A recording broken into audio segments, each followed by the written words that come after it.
इस क्यारी में मैंने मूली, शलजम और गाजर के पौधे लगाए हुए हैं। आप देख रहे हैं कि बाएं तरफ एक कतार पूरी सफ़ेद मूली के पौधों की है और उससे बाएं से दाएं तरफ 2 कतारों में शलजम लगे हुए हैं और फिर बिल्कुल दाएं तरफ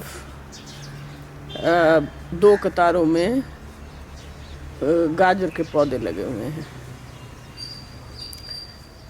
वैसे तो एक दूसरी क्यारी में ये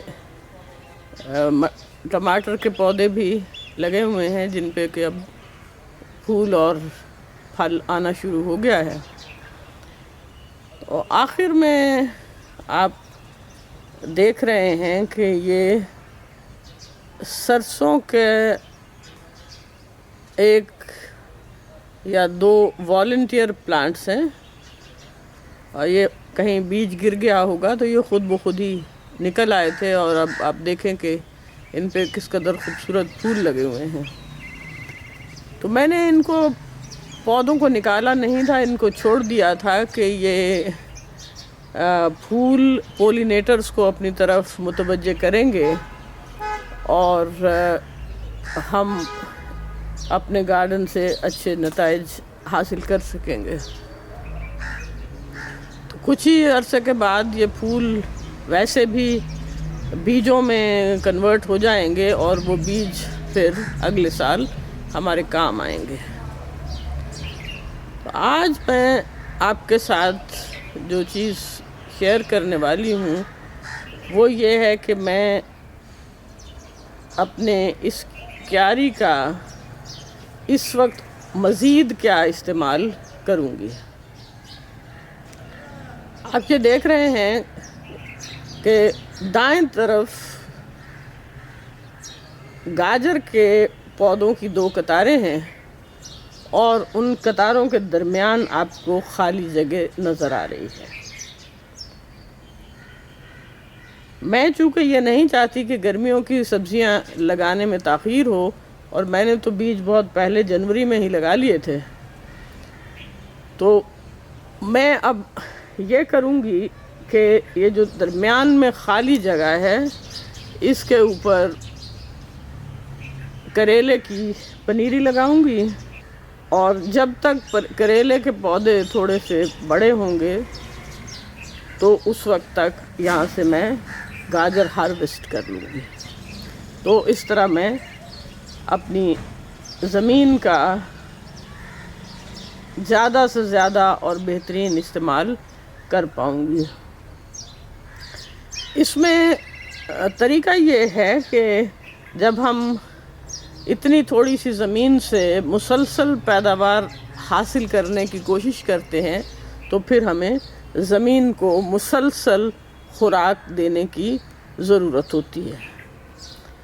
तो मैंने ये जो दरमियानी जगह है इसको कोई 1 महीना पहले बहुत सारे लिक्विड फर्टिलाइज़र और ऑर्गेनिक मैटर से भर दिया था ताकि जब मैं करेले के पौधे लगाऊं तो नीचे काफ़ी खुराक मौजूद हो। तो चलिए अब देखते हैं कि मैं ये काम किस तरह से करती हूँ। यहाँ कुछ घास निकल आई है तो पहले तो मैं इस जगह को यहाँ से घास अच्छी तरह से निकालूंगी, जड़ से निकालूंगी ताकि दोबारा ये यहाँ पे ये घास ना उग सके। जड़ी बूटियों को मौसर तरीके से निकालने के लिए ये अहम बात है कि जब ये निकलती हैं तो हम इनको थोड़ा सा बड़ा होने दें ताकि इनको अच्छी तरह से नीचे से जड़ से निकाला जा सके। ये जड़ी बूटियाँ भी बेकार नहीं हैं बल्कि ये हमारे लिए खाद का बहुत अच्छा ज़रिया है और इनसे बहुत अच्छी किस्म की नाइट्रोजन और दूसरे अज्जा से भरपूर खाद हम इससे बना सकते हैं।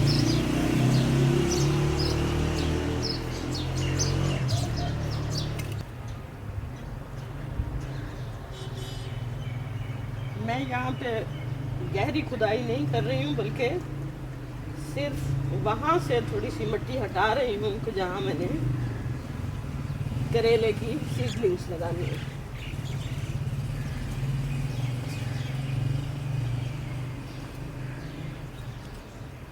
आप देखेंगे मिट्टी बिल्कुल नरम है, वो बिल्कुल तैयार है कि उसके अंदर हम सीडलिंग्स को लगा दें।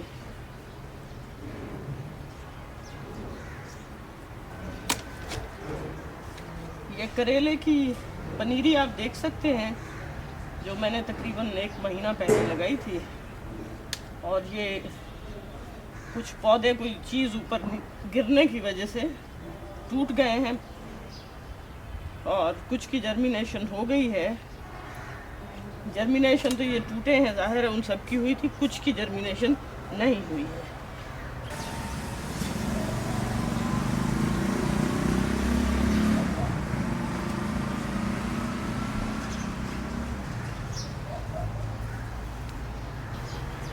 इस खेल के ऊपर मैंने करेले की पनीरी मुंतकिल कर दी है, और ये पूरी कतार में कोई 8 पौधे लगे हैं।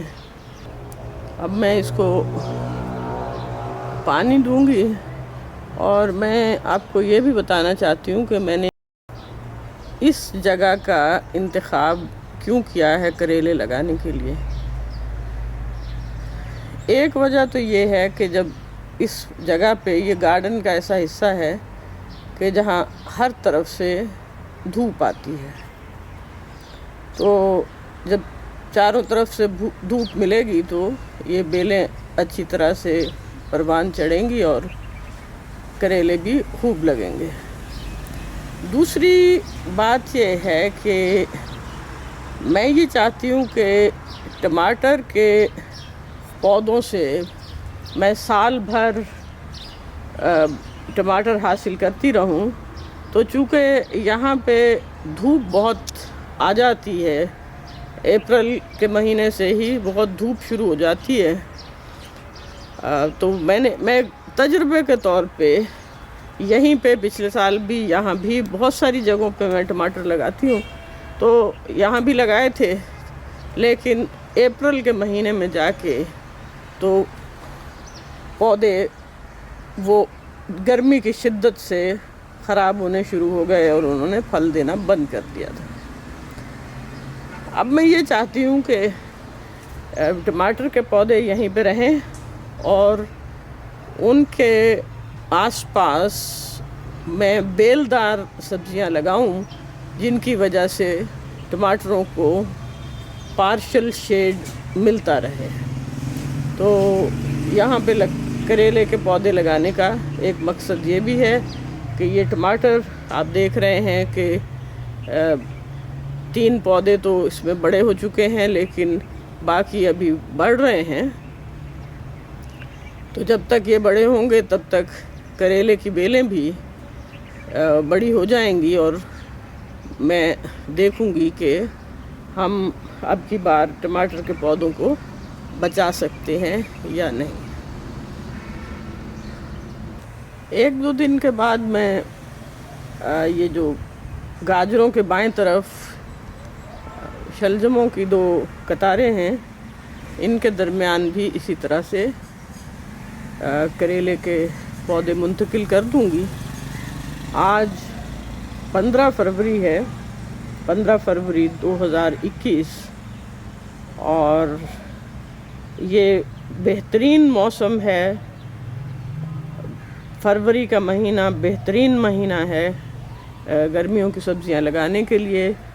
आप अपनी सब्ज़ियां जितने ज़्यादा वक्त पे लगाएंगे उतने ही आपको बेहतर नताइज मिलेंगे, और कीड़ों के हमले से, बीमारियों से भी आपके पौधे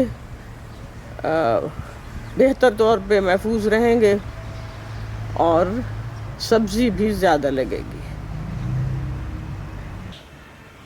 ब्रोकली और बंद गोभी के दरमियान में जो फूल गोभी लगी हुई थी वो सारी मैंने हार्वेस्ट कर ली है, लेकिन मैं ये इंतज़ार नहीं कर रही कि बंद गोभी और ब्रोकली के पौधे निकालूं, वो हार्वेस्ट करूं और उन पौधों को निकालूं और उसके बाद फिर पूरी क्यारी तैयार करूं और फिर नए गर्मियों के पौधे लगाऊं। इस क्यारी को भी मैं नो डिग के तरीके से इस्तेमाल कर रही हूँ और इसमें अब मैं करेले के की सीडलिंग्स लगाऊंगी। ये आप देख रहे हैं कि सामने बास्केट में मैंने सीडलिंग्स तैयार की हुई हैं जो कि काफ़ी बड़ी हो चुकी हैं। तो सुराख आप देख रहे हैं कि मैंने मट्टी में सुराख पहले ही कर लिए हैं और उनमें एक एक मुट्ठी वर्मी कंपोस्ट की डाल दी है और ताकि करेले के पौधों को खुराक की कमी ना हो।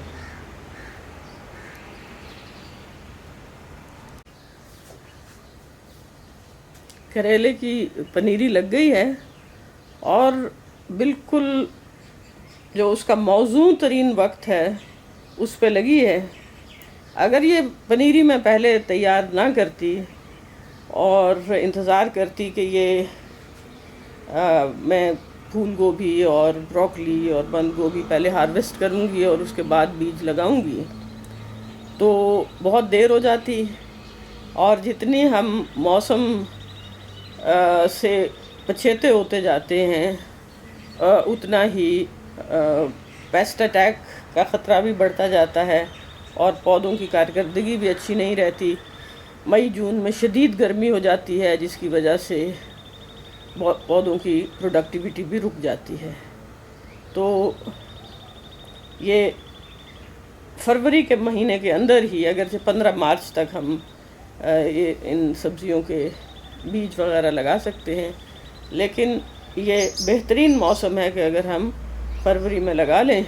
आज 28 फरवरी है और ये करेले के पौधे ट्रांसप्लांट हो गए हैं और अब मैं इसको पानी नहीं दूंगी क्योंकि ज़मीन अच्छी खासी मॉइस्ट है और बाद में मैं इनको लिक्विड फर्टिलाइज़र भी देती रहूँगी और इनको बांसों पे चढ़ाने के लिए बांस भी गाड़े जाएंगे और उनके साथ इनको सहारा दिया जाएगा ताकि ये ऊपर चले जाएं। आप देख रहे हैं कि दाईं तरफ एक कतार में अभी आइसबर्ग लेटिस के कुछ पौधे लगे हुए हैं, लेकिन चूँकि ये चंद ही दिनों में निकाल लिए जाएंगे तो मैंने इनके बीच में भी पनीरी लगा दी है। तो इस तरह से अगर हम ये स्ट्रेटजीज़ इख्तियार करें तो हम थोड़ी सी जगह से बहुत सारी खुराक उगा सकते हैं जो कि हमारी पसंद की हो, हमारी मर्ज़ी की हो और सेहत बख्श भी हो और मज़ेदार भी हो।